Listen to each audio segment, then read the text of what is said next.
Welcome to the amazing lecture of thermodynamics. आज मैं निशा कुमावत फिर से आ गई हूँ आपको परेशान करने के लिए थर्मोडायनेमिक्स का एक और बेहतरीन लेक्चर लेकर के। जैसा कि आपको पता है थर्मोडायनेमिक्स के सीरीज में बहुत सारे इंपॉर्टेंट टॉपिक्स हम कवर अप कर चुके हैं, जैसे कि बेसिक टर्मिनोलॉजीज हो गई, जैसे कि हमारे पास में हो गया इंटरनल एनर्जी, जैसे हो गया degree of freedom, heat capacities, है ना, फंक्शंस, ये सारी बातें हम डिस्कस कर चुके हैं। देखो, अगर आपने वो लेक्चर्स देखे हैं तो प्लीज उन लेक्चर्स को दिमाग में रखिएगा। अगर आप आगे आगे पढ़ते जाएंगे, पीछे का भुलाते जाएंगे तो आपको दिक्कत हो जाएगी, है ना, क्योंकि पीछे वाले सारे लेक्चर्स की हर एक छोटी छोटी बातें आगे के लेक्चर्स में काम आने वाली है। तो आज हम क्या पढ़ेंगे? आज हम एक बहुत बड़े क्वेश्चन को क्लैरिफाई करने वाले हैं। जैसा कि बहुत सारे स्टूडेंट्स को ये कंफ्यूजन होती है कि अगर हम केमिस्ट्री में थर्मोडायनेमिक्स पढ़ रहे हैं या फिजिक्स में थर्मोडायनेमिक्स पढ़ रहे हैं तो वर्क डन दोनों में ऑपोजिट कैसे आता है, साइन कन्वेंशन दोनों में ही ऑपोजिट कैसे आता है और क्यों आता है? ऐसा हम फिजिक्स में क्या कंसिडर करते हैं कि वहां पर साइन अलग आता है, ऐसा हम केमिस्ट्री में क्या कंसिडर करते हैं कि यहाँ पर साइन अलग आता है ना। तो इसके पीछे का रीजन क्या है, और अगर अलग आता है तो क्या सेम सिस्टम को अगर हम एक्सपैंड करवाए केमिस्ट्री में, सेम सिस्टम को अगर एक्सपैंड करवाए फिजिक्स के अंदर, तो क्या दोनों सिस्टम से, दोनों जगह से अगर हम वर्क डन निकाले तो क्या आंसर्स अलग अलग आएंगे या सेम आएंगे? क्या केमिस्ट्री, क्या फिजिक्स है इस कॉन्सेप्ट के बिहाइंड? तो आज हम इस चीज को क्लियरिफाई करने वाले हैं। अगर आपको भी इन सारी बातों में बहुत कंफ्यूजन क्रिएट होती है तो इस लेक्चर में बने रहिएगा, आज आपके सारी कंफ्यूजन क्लियर होने वाली है, ठीक है। तो अगर हम बात करें इस लेक्चर की, आज के लेक्चर में हम कवर करने वाले हैं हीट एंड वर्क डन को, ठीक है। हीट एंड वर्क को हम कवर अप करने वाले हैं। तो अगर आप इस चैनल पे नए हैं तो सब्सक्राइब कर लीजिए चैनल को, बेल आइकन को प्रेस करना मत भूलिएगा, क्योंकि बेल आइकन के प्रेस करने से ही आपको इस अमेजिंग सीरीज की नोटिफिकेशन सबसे पहले मिलेंगी, ठीक है। तो लेक्चर को स्टार्ट करने से पहले अगर मैं बात करूं यहाँ पर, तो सबसे पहले आज के लेक्चर में हम देखेंगे heat and work. Heat and work में भी सबसे पहले हम देखेंगे हीट को। तो हेडिंग लिख लीजिए हीट। What is heat? तो सबसे पहले तो हीट को समझना है, हीट क्या है, डिनोट तो हम करेंगे स्मॉल क्यू से, ठीक है। तो हीट है क्या एक्चुअल में? तो मैंने कहा हीट क्या है, ये mode of transfer of energy, it is nothing, ये सिर्फ एक मोड है एनर्जी को ट्रांसफर करने का। तो मैंने कहा mode of transfer of energy, ये बात मैं आपको पहले भी बता चुकी हूँ, mode of transfer of energy. इसी के साथ साथ सोचकर बता दीजिए, पहले के लेक्चर्स में मैं आपको बता चुकी हूँ कि हीट पाथ फंक्शन है या स्टेट फंक्शन। तो सोचकर बता दीजिए हीट कैसा फंक्शन है, बताइए जल्दी। कैसा फंक्शन है? पाथ फंक्शन है। कैसा फंक्शन है? Path function. और आपको मैंने ये भी बताया था कि अगर मैं पाथ फंक्शंस की बात करूं तो पाथ फंक्शन की एब्सोल्यूट वैल्यू कैलकुलेट की जा सकती है, बट क्या स्टेट फंक्शन की एब्सोल्यूट वैल्यू कैलकुलेट की जा सकती है? नहीं कर सकते। स्टेट फंक्शन का हमेशा डिफरेंस कैलकुलेट कर सकते हैं, बट पाथ फंक्शन का हमेशा क्या कैलकुलेट कर सकते हैं हम? पाथ फंक्शन का एब्सोल्यूट वैल्यू कैलकुलेट कर सकते हैं। तो क्या हीट की एब्सोल्यूट वैल्यू कैलकुलेट की जा सकती है? बिल्कुल, हीट का क्या कैलकुलेट कर सकते हैं हम? एब्सोल्यूट वैल्यू उसकी कैलकुलेट कर सकते हैं, ठीक है। अब मैंने कहा कि ध्यान से समझिएगा, मैंने कहा मान लो मेरे पास में एक सिस्टम है। क्या है? मेरे पास एक सिस्टम है, और उस सिस्टम की अगर मैं बात करूं तो ये सिस्टम है, इसके अंदर मैंने क्या फिल कर दिए? कोई गैस फिल कर दी है। इस गैस को या फिर इस सिस्टम को मैंने क्या किया है? हीट किया, या फिर आप कह सकते हो इस सिस्टम को मैंने क्या किया? हीट प्रोवाइड की है। तो इस सिस्टम ने एनर्जी क्या की है? एब्जॉर्ब की है। Heat absorb by the system, है ना। तो क्यू क्या आएगा? हीट क्या हो रही है? सिस्टम में एब्जॉर्ब हो रही है, ऐड हो रही है, तो आप लिखोगे क्यू क्या है आपका? पॉजिटिव है। मैंने कहा इस सिस्टम से हीट बाहर निकल रही है, तो आपने कह दिया heat released by the system, released from the system या बाय द सिस्टम, ठीक है। तो हीट क्यू क्या आएगा आपका? नेगेटिव। आपको याद हो तो 10th स्टैंडर्ड में आप पढ़ते थे exothermic reaction and endothermic reaction. आप कहते थे एक्सोथर्मिक रिएक्शन में हीट हमेशा रिलीज होती है और एंडोथर्मिक रिएक्शन में हीट हमेशा एब्जॉर्ब होती है। तो बस वही है, यहाँ पर हीट क्या हो रही है? रिलीज हो रही है, क्यू नेगेटिव है। यहाँ एब्जॉर्ब हो रही है, क्यू क्या है आपका? पॉजिटिव। ये था आपका साइन कन्वेंशन ऑफ क्यू, ठीक है। अब मैंने कहा ये जो हीट फ्लो हो रही है वो किस वजह से हो रही है? तो हमेशा ध्यान रखना है हीट का फ्लो सिर्फ और सिर्फ किस वजह से होता है? ड्यू टू टेम्परेचर डिफरेंस की वजह से। किसकी वजह से होता है? टेम्परेचर डिफरेंस की वजह से हीट का ट्रांसफर होता है। जैसे मान लो मैंने कहा एक गिलास पानी लिया गरम, ठीक है, और उसको मैंने एनवायरमेंट में रख दिया। मान लो उस पानी का टेम्परेचर है 100 डिग्री, ठीक है। आप देखोगे 1 घंटे बाद में वो पानी रूम टेम्परेचर पर आ जाता है। क्यों आ जाता है? क्योंकि रूम का टेम्परेचर कितना है? 25 डिग्री। पानी का टेम्परेचर कितना है? 100 डिग्री है। क्या टेम्परेचर का डिफरेंस आ चुका है? बिल्कुल आ चुका है। तो जो ग्लास की हीट है वो कहाँ ट्रांसफर हो जाएगी? सराउंडिंग में, मतलब एटमॉस्फेयर में ट्रांसफर हो जाएगी। कब तक ट्रांसफर होगी? तब तक ट्रांसफर होगी जब तक सिस्टम और सराउंडिंग का टेम्परेचर क्या ना हो जाए, इक्वल नहीं हो जाता। अगर ये टेम्परेचर दोनों का इक्वल हो गया तो हीट ट्रांसफर क्या हो जाएगा? रुक जाएगा। तो हमेशा हीट ट्रांसफर क्यों होती है? Due to the difference in temperature. तो मैंने कह दिया heat transfer due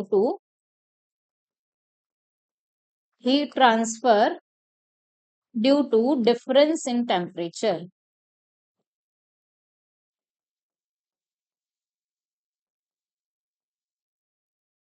difference in temperature. कहां से कहां हीट फ्लो होगी? तो हाई टेम्परेचर बॉडी से कहां पर? लो टेम्परेचर बॉडी या फिर लो टेम्परेचर तक ट्रांसफर होगी। तो मैंने कहा from high temperature to the low temperature. Clear इतनी सी बात? आइए अब मैंने कहा अगर मैं बात करूं वर्क की, तो वर्क क्या होगा? तो सबसे पहले हेडिंग लिख लीजिए वर्क। तो मैंने कहा वर्क क्या है, एकदम इनिशियल से समझना है कि वर्क होता क्या है। वर्क को डिनोट करोगे आप डब्ल्यू से। वर्क क्या होता है? ये भी क्या है? Mode of transfer of energy. Energy को अगर आपको ट्रांसफर करना है तो either in the form of आप हीट कर सकते हो या फिर आप in the form of work कर सकते हो। अगर कोई भी एनर्जी ट्रांसफर हीट के थ्रू नहीं हो रहा है तो वो सारा क्या किसके थ्रू ट्रांसफर हो रहा है? वर्क के थ्रू ट्रांसफर हो रहा है। क्लियर है? तो मैंने कह दिया कि वर्क क्या है? It is also the mode of transfer of energy. Mode of transfer of energy. Mode of transfer of energy. Clear है? Mode of transfer of energy, तो वर्क डन की फॉर्म में आप क्या कर सकते हैं? एनर्जी को ट्रांसफर बेटा कर सकते हैं। क्लियर है इतनी सी बात? आइए अब मैंने कहा क्या वर्क अलग अलग टाइप के हो सकते हैं? बिल्कुल हो सकते हैं। उससे पहले आप मुझे बता दीजिए कैरेक्टरिस्टिक्स ऑफ वर्क। तो सबसे पहले मैंने पाथ फंक्शन और स्टेट फंक्शन पढ़ा है। वर्क कैसा फंक्शन है? तो पाथ फंक्शन सिर्फ दो ही फंक्शन होते हैं, एक हीट और एक वर्क। तो क्या है ये? Path function. बाकी सारे फंक्शन कैसे होते हैं आपके? State function. तो मैंने कह दिया कैसा फंक्शन है? Path function. ठीक है, आइए अब मैंने कहा पाथ फंक्शन है तो इसकी भी एब्सोल्यूट वैल्यू क्या हो सकती है? कैलकुलेट हो सकती है। जरूरी नहीं है हमें डीडब्ल्यू मिले।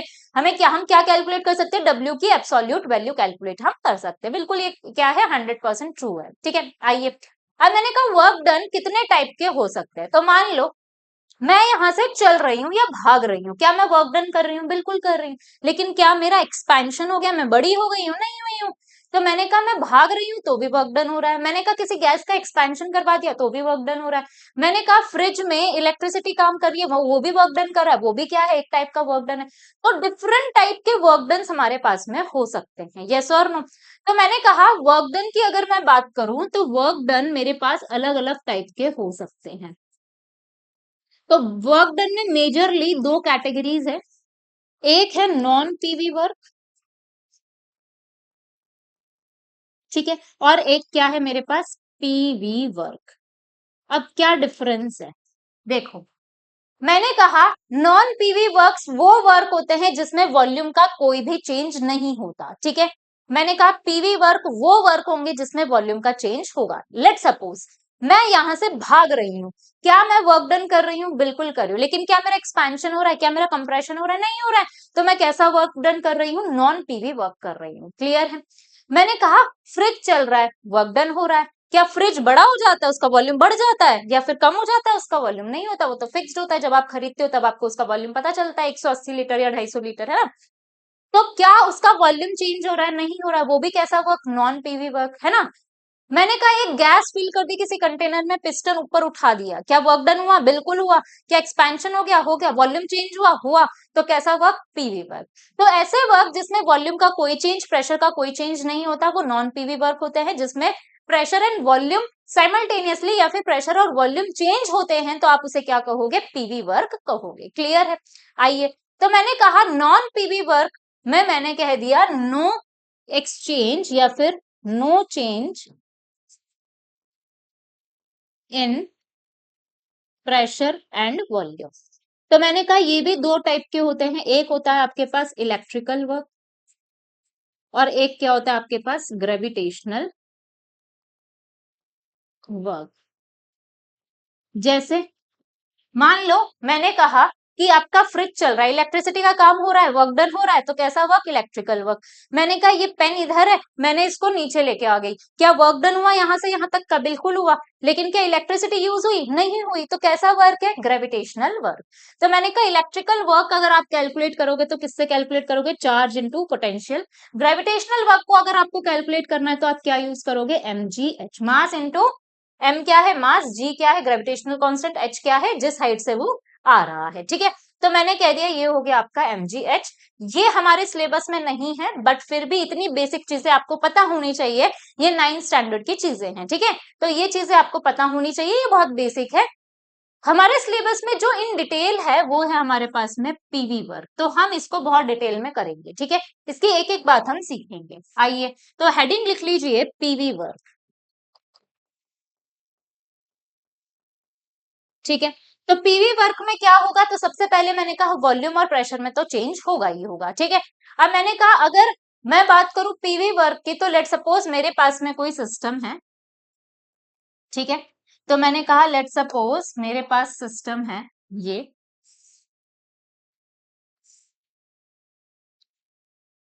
ठीक है, यहां मैंने कोई गैस फिल कर दिया, ये मेरा पिस्टन हो गया, और यहाँ पे कोई गैस फिल हो चुकी है। तो मैंने कहा ये गैस कुछ ना कुछ प्रेशर लगा रही होगी, मैंने कह दिया पी गैस लग रहा है, और यहाँ पर इस पिस्टन के ऊपर यहाँ से कौन सा प्रेशर लग रहा है? पी एक्सटर्नल, या फिर कह सकते हो P atmospheric, P external pressure लग रहा है। ठीक है, मैंने कहा कि अगर मैं बात करूं लेट सपोज पी गैस इस टाइम पर क्या है? ज्यादा है as compare to P external. Yes और नो? तो मैंने कहा पी गैस इसको यहाँ धक्का मारेगा, तो क्या पिस्टन यहाँ से यहाँ मूव हो जाएगा? बिल्कुल हो जाएगा। तो मैंने कहा पिस्टन क्या होगा? मूव होगा। piston move to the right side। और अगर राइट साइड मूव होगा तो क्या हुआ? एक्सपेंशन। तो मैंने कहा क्या होगा? यहाँ पर एक्सपेंशन होगा। और कब तक होगा? Till then. कब तक होगा? जब पी गैस और पी एक्सटर्नल क्या ना हो जाए? इक्वल नहीं हो जाते। एक टाइम पर ये दोनों इक्वल हो जाएंगे तो पिस्टन क्या हो जाएगा? स्टॉप हो जाएगा। मैंने कहा कब तक एक्सपेंशन होगा? Till till P gas become equal to the P external। तो फाइनल कंडीशन में तो P गैस और P एक्सटर्नल क्या होंगे? इक्वल होंगे। दूसरा केस देखो, मेरे पास में सिस्टम है। ठीक है, तो मैंने कहा मेरे पास सिस्टम है, ये रहा, ये मेरे पास पिस्टन। ठीक है, इसमें मैंने क्या फिल कर दिया? कोई गैस फिल कर दिया। ठीक है, अब इस गैस में कौन सा प्रेशर लग रहा है? P gas. और यहां से कौन सा प्रेशर लग रहा है? P external. क्लियर है? तो मैंने कह दिया पी गैस इस टाइम पर क्या है? दोनों इक्वल है। अगर दोनों इक्वल है तो क्या मूवमेंट ऑफ पिस्टन हो सकता है? बिल्कुल भी नहीं हो सकता। तो मैंने कहा नो मूवमेंट ऑफ पिस्टन। अगर पिस्टन का कोई मूवमेंट नहीं है तो उस टाइम पर क्या होगा? क्या कोई एक्सपेंशन कंप्रेशन हो सकता है? नहीं हो सकता। तो मैंने कहा नो वर्क डन। ठीक है, तीसरा केस मैंने कह दिया कि लेट सपोज मेरे पास में एग्जांपल है, इस बार मेरे पास सिस्टम है ये, और ये मेरा पिस्टन है। ठीक है, मैंने यहां पर क्या फिल कर दी है? गैस फिल कर दी, और ये मेरा पिस्टन। ठीक है, मैंने कहा यहां से लग रहा है फिर से पी गैस, और यहां लग रहा है क्या? P external. इस साइड में पी गैस लग रहा है इस साइड। मैंने कहा इस बार पी एक्सटर्नल क्या है? ज्यादा है। मैंने कहा इस केस में P external is greater than P gas. तो मैंने कहा क्या पिस्टन इधर से इधर मूव होगा? बिल्कुल होगा। तो क्या होगा? कंप्रेशन होगा। तो मैंने कह दिया कि अगर ये मूव हो रहा है तो यहां पर क्या हो रहा है? कंप्रेशन वर्क हो रहा है। Compression work. क्लियर है? और अगर कंप्रेशन हो रहा है तो मैंने कहा पिस्टन कहाँ मूव करेगा? Piston moves to the left side. Clear है? और अगर लेफ्ट साइड में मूव कर रहा है पिस्टन तो कंप्रेशन होगा। कब तक होगा? जब तक दोनों क्या नहीं हो जाते, इक्वल नहीं हो जाते, till P gas become equal to the P external. Clear है? आइए, अब मैंने कहा ये तो मैंने देख लिया वर्क डन हो रहा है। जब दोनों बराबर है तो कोई वर्क डन नहीं है, जब कोई भी एक एक्स्ट्रा है, ज्यादा है, तो क्या हो रहा है वहां पे, या तो एक्सपेंशन या फिर कंप्रेशन। कब तक होगा? जब तक दोनों क्या ना हो जाए, दोनों प्रेशर आपके इक्वल नहीं हो जाते। क्लियर? अब आइए, अब मैंने कहा अगर मैं बात करूं एक्सपेंशन की, तो सबसे पहले मैंने कहा एक्सपेंशन वर्क को देखिए क्या होता है, और यहीं से एक्सपेंशन वर्क, या फिर एक पहले हम पढ़ लेते हैं साइन कन्वेंशन ऑफ डब्ल्यू। तो मैंने कहा साइन कन्वेंशन की अगर मैं बात करूं तो क्या हो सकता है आपके पास में, तो मैंने कहा सबसे पहले अगर एक्सपेंशन हो रहा है तो आप क्या कहोगे, कौन सा वर्क है, work done by the system, W by the system. System काम कर रहा है यहाँ पे, तो अगर work done by the system है तो केमिस्ट्री के अंदर वो वर्क डन हमेशा कैसा लोगे आप, नेगेटिव वर्क डन लोगे।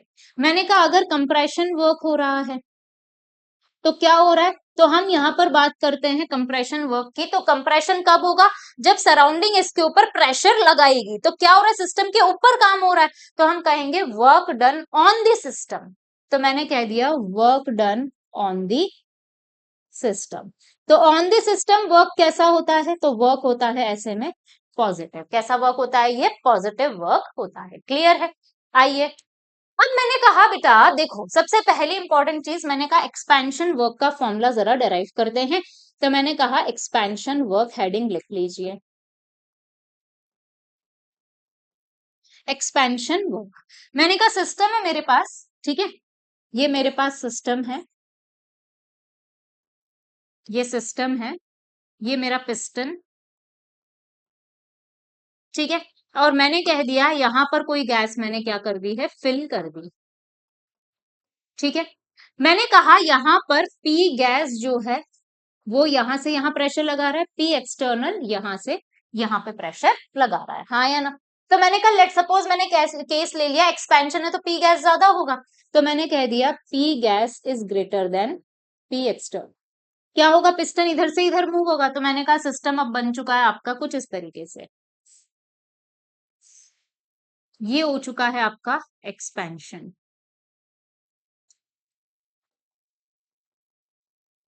ये हो चुका है आपका एक्सपेंशन, ठीक है। तो मैंने कहा पहले कहाँ था पिस्टन, तो मैंने कह दिया पहले था पिस्टन इस वाली पोजीशन पर, अब कहाँ पहुंच चुका है, यहां पर। तो कितने का डिफरेंस आया इस डिस्टेंस का, तो मैंने कह दिया कितने का डिफरेंस आ गया, डीएक्स डिस्टेंस से पिस्टन मूव हो गया। तो क्या ये डिस्प्लेसमेंट हुआ है, इतना ही डिस्टेंस कवर किया पिस्टन ने, तो ये क्या हो गया, मेरा डिस्प्लेसमेंट हो गया। तो मैंने कह दिया कि वर्क क्या होता है, फोर्स इंटू डिस्प्लेसमेंट होता है, हाँ या ना। तो मैंने कहा फोर्स क्या हो गया, एफ इंटू डिस्प्लेसमेंट कितना, डीएक्स। तो आपका वर्क डन का फॉर्मूला क्या आ गया, एफ इंटू डीएक्स। अब देखो साइन कन्वेंशन की बात करते हैं, एक्सपेंशन हो रहा है, तो एक्सपेंशन हो रहा है तो क्या हो रहा है आपके पास में, work done by the system. By the system work कैसा होता है, नेगेटिव, या तो आप यहाँ पर डायरेक्टली नेगेटिव लगा दो। दूसरा यहाँ पर नेगेटिव का सिग्निफिकेंस क्या है वो मैं देखती हूँ। तो मैंने कहा बाय द सिस्टम है तो मैंने लगा दिया ये नेगेटिव साइन यहाँ पे, ठीक है। अब मैंने कहा ये जो नेगेटिव साइन है वो क्यों आ रहा है, तो मैंने कहा एक्सपैंड हो रहा है, तो काम कौन कर रहा है, सिस्टम कर रहा है। मैंने कहा अभी मान लो मैं एक सिस्टम हूँ, आइडियल गैस सिस्टम। मैंने कहा अभी मेरी एनर्जी है 10 किलो जूल, जो कि मेरी इंटरनल एनर्जी, मेरी अपनी एनर्जी 10 किलो जूल। मैंने कुछ वर्क किया, मैं यहां से भागी और मैंने कुछ वर्क किया, क्या मेरी इंटरनल एनर्जी कम होगी, बिल्कुल कम होगी, क्योंकि इंटरनल एनर्जी ही तो कन्वर्ट हो रही है काइनेटिक में वर्क डन करते टाइम। तो मैंने कहा मेरी इंटरनल एनर्जी अब इस टाइम पर क्या हो चुकी है, 10 जूल से तो कम है। मैंने कहा लेट सपोज 1 किलो जूल मेरा खर्च हो गया है, तो अब मेरी जो इंटरनल एनर्जी है वो क्या है, 9 किलो जूल। क्या मेरी इंटरनल एनर्जी सिस्टम की कम हो चुकी है, बिल्कुल कम हो गई है। तो ये जो इंटरनल एनर्जी कम हुई है इसी का ही ये साइन होता है नेगेटिव। ये बताता है कि नेगेटिव साइन का सिग्निफिकेंस इतना है कि work done by the system हो रहा है, तो उस सिस्टम की एनर्जी, अपनी एनर्जी क्या हो रही है, डिक्रीज हो रही है। तो इस नेगेटिव साइन का सिग्निफिकेंस क्या है, signify the decrease in internal energy of the system of system.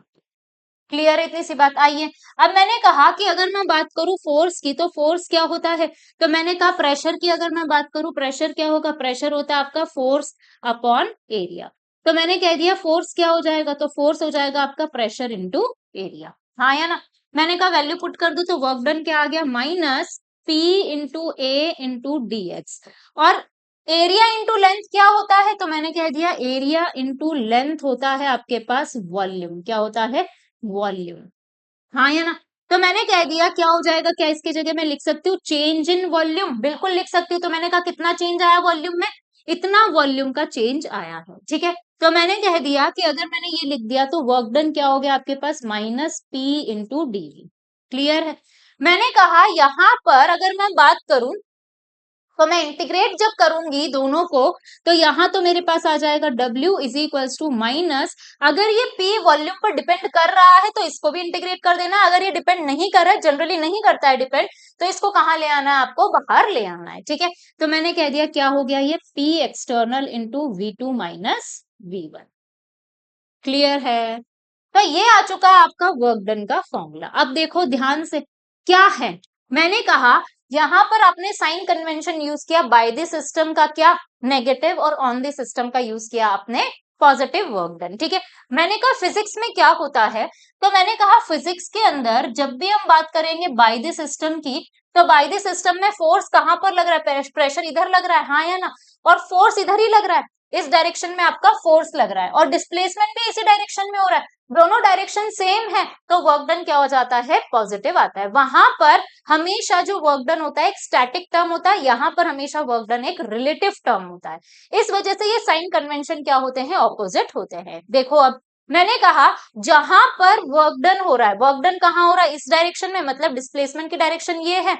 मैंने कहा फोर्स भी किस डायरेक्शन में लग रहा है? इसी डायरेक्शन में, दोनों सेम डायरेक्शन में लग रहे हैं, और यही वर्क मेरा बाय द सिस्टम होता है, तो वहां पे दोनों डायरेक्शन सेम है तो पॉजिटिव आएगा, मतलब बाय द सिस्टम वहां क्या हो गया? पॉजिटिव। मैंने कहा अगर कंप्रेशन होता तो डिस्प्लेसमेंट होता इधर, और लेकिन फोर्स लगता है इधर, वहां पर हमेशा हम देखते हैं किसके रिस्पेक्ट में? सिस्टम की ही रिस्पेक्ट में देखते हैं, वहां हम सराउंडिंग को कंसिडर नहीं करते। तो वो एक स्टैटिक टर्म है, सिस्टम को ही लिया है उसने, इसीलिए हमने बोल दिया वो एक स्टैटिक टर्म। यहाँ हम दोनों का रिलेटिव इफेक्ट देखते हैं एक दूसरे पर, सराउंडिंग पर और सिस्टम का एक दूसरे पर क्या रिलेटिव इफेक्ट लग रहा है ना? तो इस वजह से यहाँ पर साइन कन्वेंशन क्या होता है? ऑपोजिट होता है। वहां पर हम कहते हैं कि काम हमेशा कौन करेगी? गैस करेगी। गैस काम करेगी तो प्रेशर इधर लगाएगी, और कंप्रेशन में जो डिस्प्लेसमेंट की डायरेक्शन होगी वो ऑपोजिट होगी, दोनों डायरेक्शन ऑपोजिट है, तो वर्क डन क्या होगा? नेगेटिव होगा। ठीक है, तो ये रीजन है वहां पर साइन कन्वेंशन के अपोजिट होने का, और यहां पर साइन कन्वेंशन ऐसा होता है, उसका रीजन ये है। ठीक है, आंसर्स, अब आते हैं हम आंसर्स पे। दोनों का साइन कन्वेंशन अलग है तो दोनों के फॉर्मूले भी थोड़े बहुत तो साइन में अलग होंगे, है ना? लेकिन अगर मैं बात करूं आंसर्स की, तो दोनों में ही आंसर्स क्या आते हैं? सेम आते हैं। ऐसा नहीं है अगर आप केमिस्ट्री के अंदर सेम काम करा रहे हो तो उसका आंसर अलग आएगा, फिजिक्स में सेम काम करा रहे हो तो आंसर अलग आएगा। काम हमेशा क्या होगा? सेम अगर हुआ है तो आंसर भी क्या होगा? हमेशा सेम होगा। ठीक है, दोनों से ही आंसर हमेशा सेम आते हैं। आ जाओ, अब मैंने कहा ये आ चुका है मेरा वर्क डन का फॉर्मूला। देखो अब इसी फॉर्मूले को आपको जन्मजात क्या करना है? यूज करना है। मैंने कहा ये हो गया आपके पास बेटा एक्सपेंशन, तो एक्सपेंशन में वॉल्यूम क्या होगा? इंक्रीज होगा। वॉल्यूम इंक्रीज होगा तो V2 is greater than V1 होगा, तो V2 बड़ा है V1 से, तो ये पॉजिटिव पॉजिटिव आया, तो ओवरऑल क्या आ गया? पॉजिटिव नेगेटिव नेगेटिव, तो वर्क डन क्या हो गया आपका? नेगेटिव। इसी को ही आप क्या कह रहे हो? By the system. क्लियर है? आइए अब मैंने कहा कंप्रेशन, कंप्रेशन मैंने कहा वॉल्यूम क्या होगा? डिक्रीज, तो V2 is less than V1, तो V2 छोटा है V1 बड़ा है, तो ये नेगेटिव आएगा। नेगेटिव नेगेटिव क्या हो गया? पॉजिटिव, तो वर्क डन क्या आ गया यहाँ पर? पॉजिटिव। ये क्या हो गया? On the system. ठीक है, क्लियर इतनी सी बात? तो ये है आपके पास में वर्क डन। अब आपको क्या करना है? आपको कैसे पता चले कि अगर एक्सपेंशन हो रहा है तो क्या आप फॉर्मूला क्या यूज करेंगे? कंप्रेशन हो रहा है तो क्या फॉर्मूला यूज करेंगे? आपको कुछ नहीं करना, आंख बंद करके एक फॉर्मूला याद रखना है। एक्सपेंशन हो कंप्रेशन हो, हमेशा इसी फॉर्मूले में वैल्यू पुट करनी है, आंसर अपने आप साइन कन्वेंशन के साथ हमेशा सही आएगा। ठीक है, अगर आपका एक्सपेंशन हो रहा होगा तो हमेशा वर्क डन नेगेटिव ही आएगा, अगर कंप्रेशन हो रहा होगा तो अपने आप वो वर्क डन चेंज होकर पॉजिटिव हो जाएगा। क्लियर है इतनी सी बात। तो हमेशा फॉर्मूला क्या यूज करना है, W is equals to minus P external into V2 minus V1। Clear है इतनी सी बात। चले आगे, हाँ या ना, आइए। अब मैंने कहा कि अगर मैं बात करूं यहाँ पर एक्सपेंशन एंड कंप्रेशन, तो मैंने देख लिया। अब हम कहते हैं कि अगर मैं बात करूं पीवी वर्क की या फिर मैकेनिकल वर्क की, तो मैकेनिकल वर्क में मैंने कहा अगर मैं ग्राफ बनाऊं mechanical work P versus V का, अगर मैं ग्राफ बना दूं, ये P वर्सेस V, ठीक है। मैंने कहा ये मैंने एक ग्राफ बनाया, ठीक है। मैंने दूसरा ग्राफ बनाया P वर्सेस V, ये, और तीसरा ग्राफ मैंने बना दिया है ये, ठीक है, P वर्सेस V।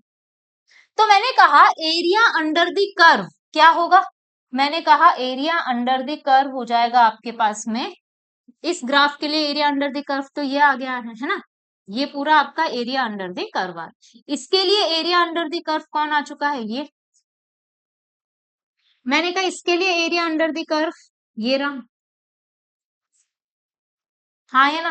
तो area under the PV graph क्या होता है, हमेशा वर्क डन होता है। अब देख लो शेडेड एरिया जो मैंने बनाया है वो सबसे ज्यादा किसमें है, सबसे ज्यादा इसमें है, फिर किसमें है, फिर है इसमें, फिर है इसमें। तो मैंने कह दिया अगर मैं वर्क डन की बात करूं तो वर्क डन के अंदर वर्क डन सबसे ज्यादा किसका होगा, थर्ड का, फिर किसका होगा, सेकंड का, फिर किसका होगा, फर्स्ट का।